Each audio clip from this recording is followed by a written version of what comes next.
A talk show that cuts to the truth, no matter how painful it might be, and no BS.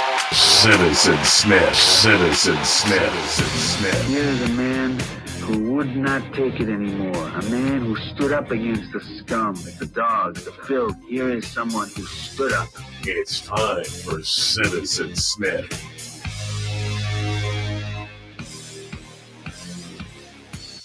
Good morning. It is Tuesday, October 12th.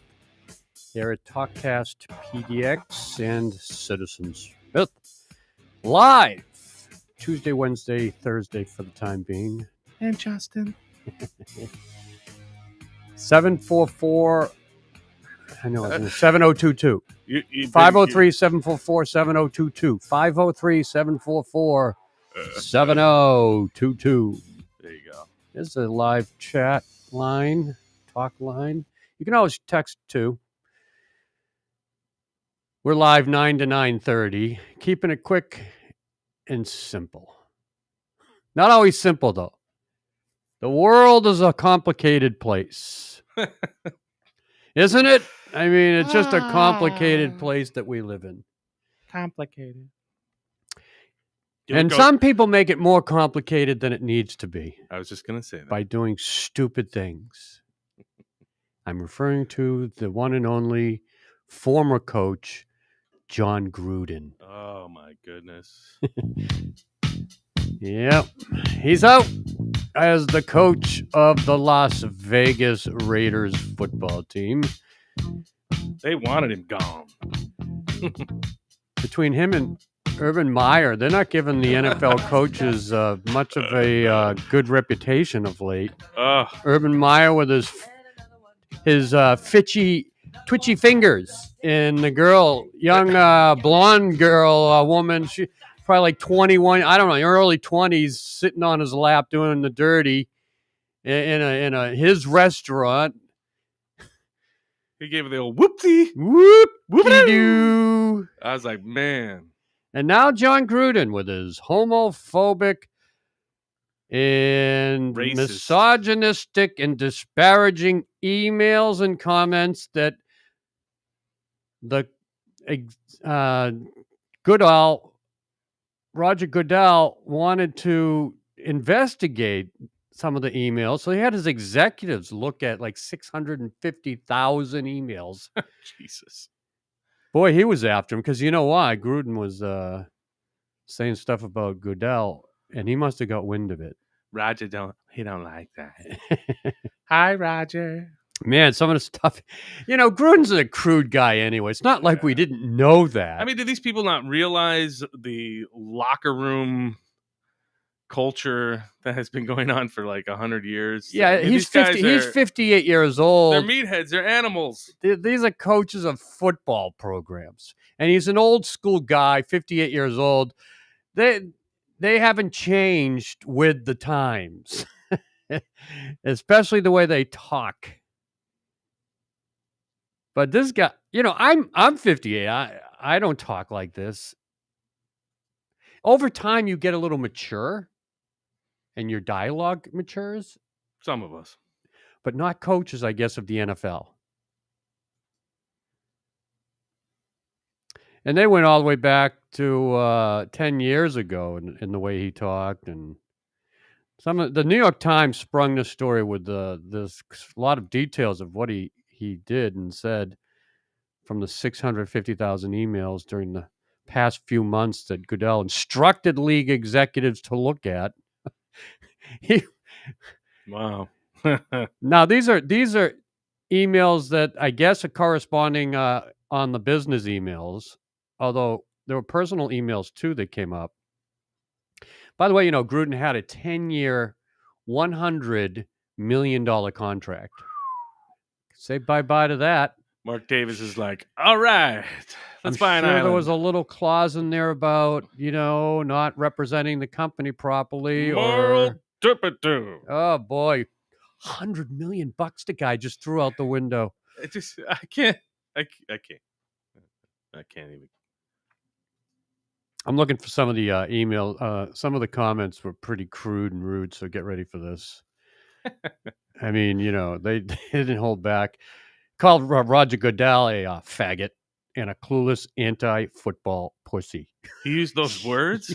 Oh my Dude, gosh! he got fired for this because he didn't I know. because he said some I didn't shit that was pretty bad. I didn't hear everything that was said, but that's well, you got to hear it now. It's That in the is New York Times bad. article. Didn't hold back on any of it. Oh my!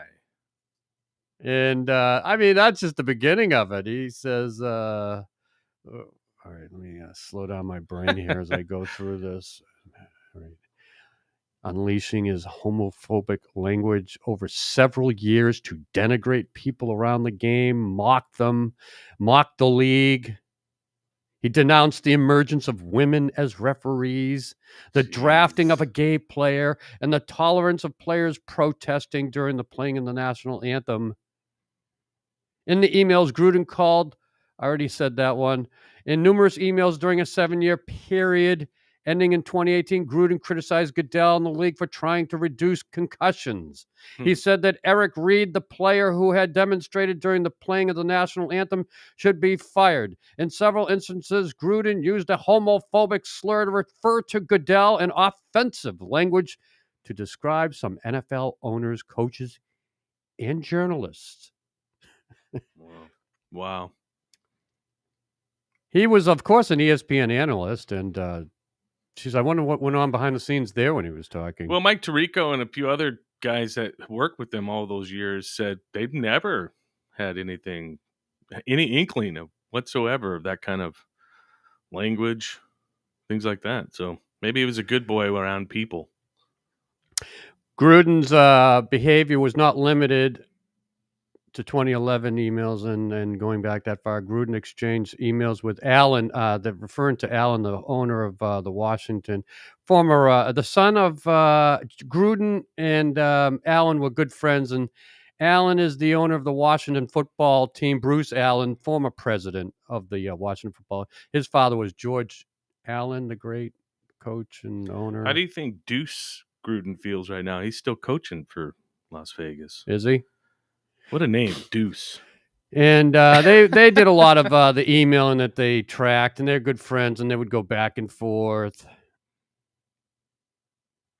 Interesting. Had bikinied women with only the bottoms, and even pictures of cheerleaders from their football teams on their emails. Is this Washington? Are you talking about Gruden Washington? and Allen going back and forth with emails. You think about this little scandal. What about the Washington football team scandal going on? What's going on there? Well, Dan Snyder has been accused of all kinds of sexual deviations, and there's all these crazy stories, and the NFL is just kind of like, this little distraction over here, Gruden.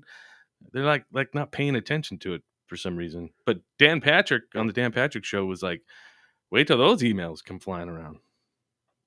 We're going to see some crazy stuff. But they went all the way back to 2010 with Gruden's emails. And he wasn't even he wasn't even working for the league. Yeah, he was working Monday Night Football. And, boy, they really go. How the hell did they get those emails from so far? They didn't delete them? Or where did they get them? I mean, don't you delete these things after a while? Don't you cleanse the files after a certain time? Or they just let them linger out there, these dumbasses? Legal 10 years of emails? Legal probably just keeps nuts. They can get text messages too all the way back when. Even if you delete them? They're going into some files and getting them? There's like a digital footprint. Wow, this is a dangerous world today. The bottom line is call somebody on the phone. Don't email anymore if you got some things to say that might be derogatory.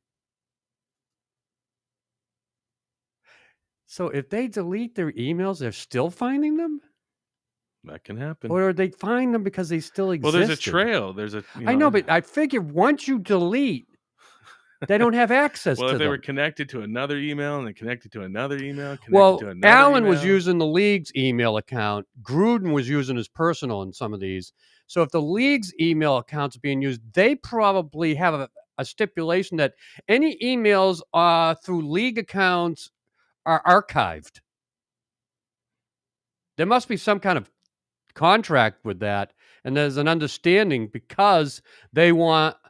But you would think there'd be some level of privacy. I mean, very interesting how they must be able to.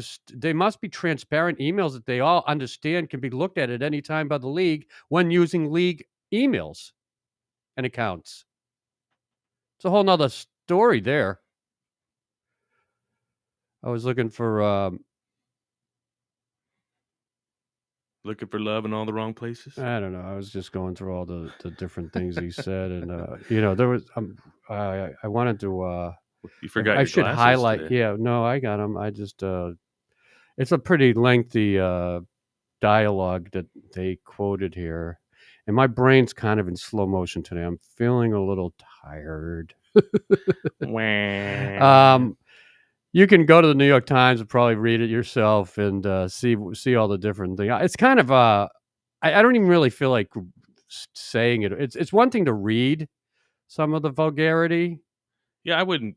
You don't have to repeat it. People are All right, I'll just Pretty read this one little part here. okay.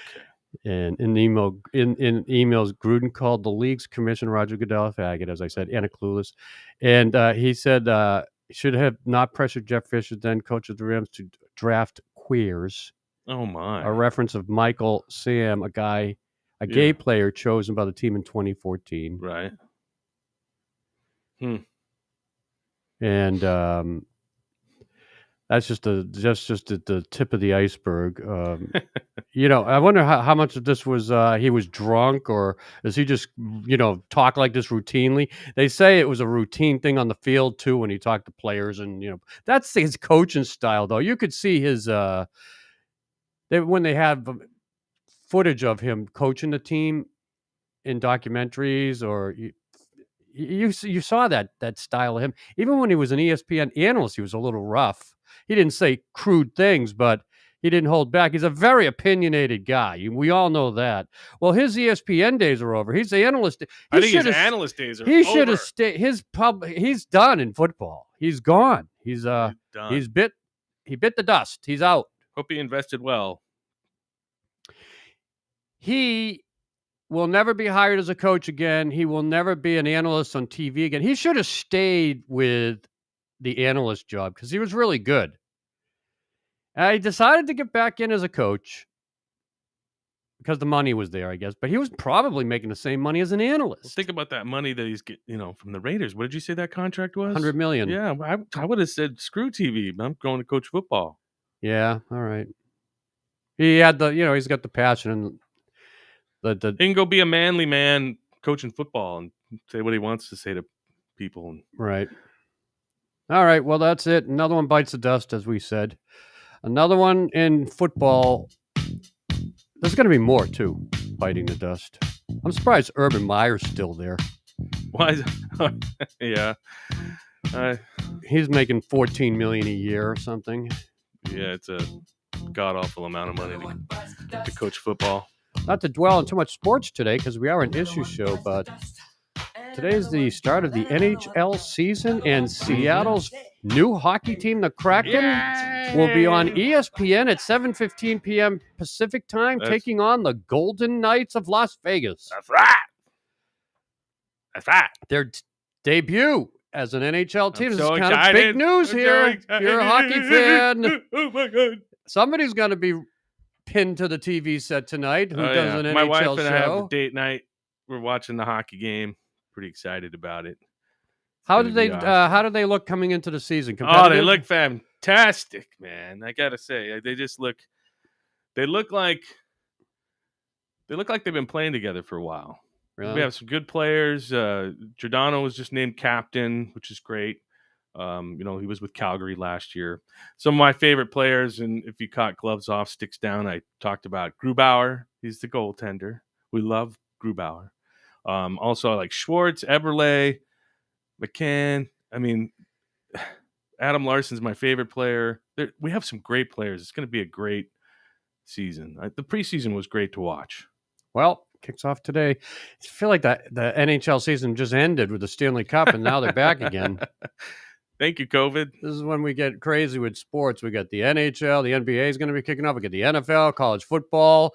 And don't forget the Boston Red Sox won last night with another home run to clinch it. actually, it wasn't a home run. It was a sacrifice fly, but it was a walk-off at the bottom of the ninth. I believe it was the bottom of the ninth, and I don't think it was an extra innings. Wait, I was you're not even paying catching the attention. tail end of it, and they beat the Tampa Bay Buccaneers on a 3 out of 5. They got 3 games to 1. I did not see that coming, but I'm very excited. Boy, the crowd is so pumped up. I've never seen the Red Sox fans are like just out of their minds in the stands. All of them standing like almost the entire game. That's cool. Really great to see again. The Red Sox now in the American League Championship Series, awaiting, I believe it's Houston and Chicago, right? Chicago White Sox. That'd be kind of fun to see the White Sox and Red Sox. Haven't seen them ever play in But the they've Astros never were played in the National playoff. What? The Astros were National League. Aren't the White Sox American League? Who the hell are we playing in the American League? Brewers? Are they in? Yeah, I thought the Brewers. I'm in the wrong. I'm in the National League. I don't. You can see where I've kind of checked out with baseball until the playoffs. They moved some of the teams around. Yeah, the Houston Astros are in the National League. Yeah, but that'd be kind of cool, though. All right, let's. So the White. It says Astros, White Sox, Brewers, and Braves.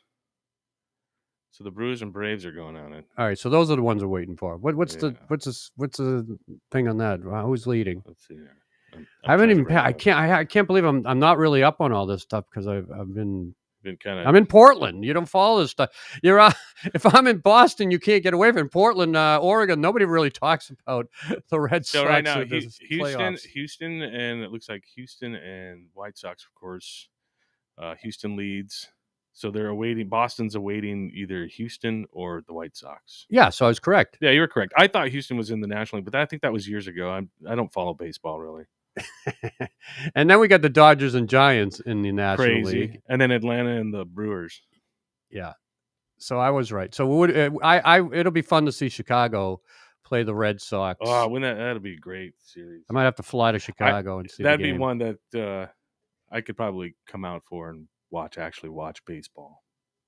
You don't freaking like anything except hockey. No, I like football and I like baseball. Baseball's America's game. Everybody loves baseball. And I played baseball and I love baseball. I just think it's kind of slowed down. Not in the playoffs, when dude. it gets to the playoffs, when the playoffs start, every bat counts. It's a whole nother level. That's when I'm really digging it. I love it. That's the only time I really watch baseball. God, a walk-off home run, the Red Sox in the 13th inning to win the second game. I mean, did you see that? Yeah, it was great. Oh my God, I was out of my mind.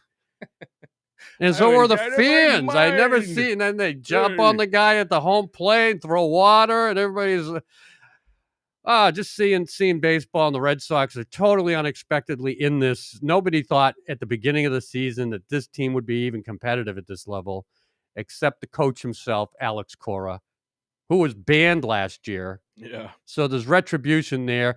His daughter was on the field with him yesterday, hugging him, and they were both crying. That's how emotional it was. I had tears in my eyes myself. Drinking my Guinness and just a little teared up. I was, it's an emotional thing to see the father and daughter on the field crying. This guy has been through hell and back, even though he cheated by banging on water jugs for Houston to let them know the strike or the pitch that's coming. He got banned for a year. Didn't know if he'd ever come back into the game. The Red Sox reached out to him. He came back into the game as the coach, which he was formerly the coach of the Red Sox when they won the World Series. And here he is, man. He's back. And the emotion all came out yesterday at the end of the game on the field. It was beautiful to see. Go Red Sox, man. I am so excited now. Go Red Sox. All right. So we covered our sports talk today. It's a wonderful time of year for all of us. It's this pandemic, right? It's just nice to see people yelling and smiling and cheering together in stadiums. Spitting all over each other. Love it. Come on, Justin. They're not spitting on each other. Yeah, they are. They're having a good time. Don't be a downer. Downer. I won't be Mr. Miserable. As for the COVID itself, the numbers are not collapsing, but they're going down pretty good in the United States and Oregon. The question people keep asking is, where do we head from here? Is this thing going to plateau? Is it plateauing? Is the surge over? Is it going to be another surge in the wintertime? It's kind of unpredictable, but I was reading a pretty in-depth article, again in the New York Times, about the spread of the virus, its mutation abilities. I'm sensing that the experts are saying that the COVID will, in time, just, it won't go away. It'll just be like a cold. But it's not a given. They said, they're watching. Interesting thing they brought up. Okay, if you catch COVID, like I heard from a business, a couple of people got the COVID in the office. It's a big office, right? I said, well, what happened to them? Oh, they felt a little sick, but they recovered.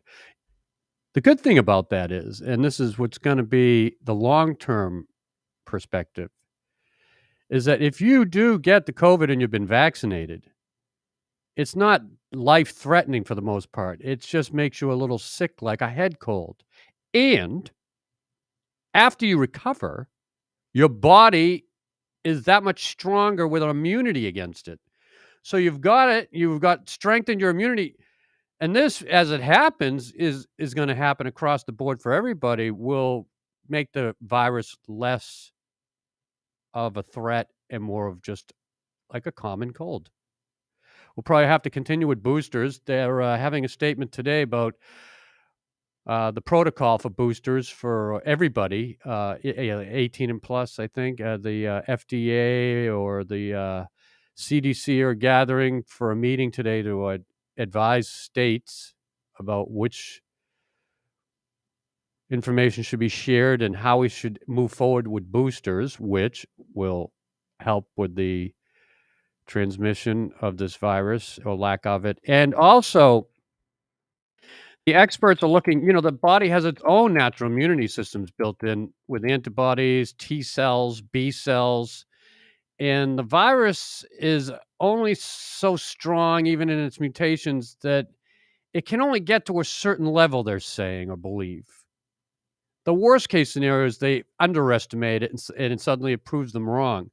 But the general consensus is, like, from past coronaviruses, which we've had like 4, which have petered out because the immunity of our bodies withstood it and then destroyed it or made it less transmittable, is that this virus only can mutate and get so strong it's limited. That's our hope and what we're also expecting, perhaps. The worst thing would be is, wait a second, we were wrong there. This sucker has just gotten to a whole nother level of mutation and strength that's not even our vaccines can stop. That scenario is disastrous, but more unlikely than likely. That's what I was reading in this very in-depth article as they talk to experts looking forward of this pandemic. I love the last quote in this article. The actions we take now will help determine what the coming years look like, said Dr. Jonathan Quick, a global health expert at Duke University and the author of, quote, The End of Epidemics. He said, the future, quote, depends much, much more on what humans do than on what the virus does. End quote. Perfect. And that really means vaccination, the crappy masks we have to wear until we feel comfortable that the thing can't be transmitted anymore easily. And like I said before, the masks probably should remain on people that are encountering the general public, like restaurant servers, doctors, grocery store workers. They're breathing on food. They're handling a lot of things. They could be going on for another 6 months to a year. I could see easily, or permanently, wearing masks. Maybe this is the one thing we learned from this whole thing.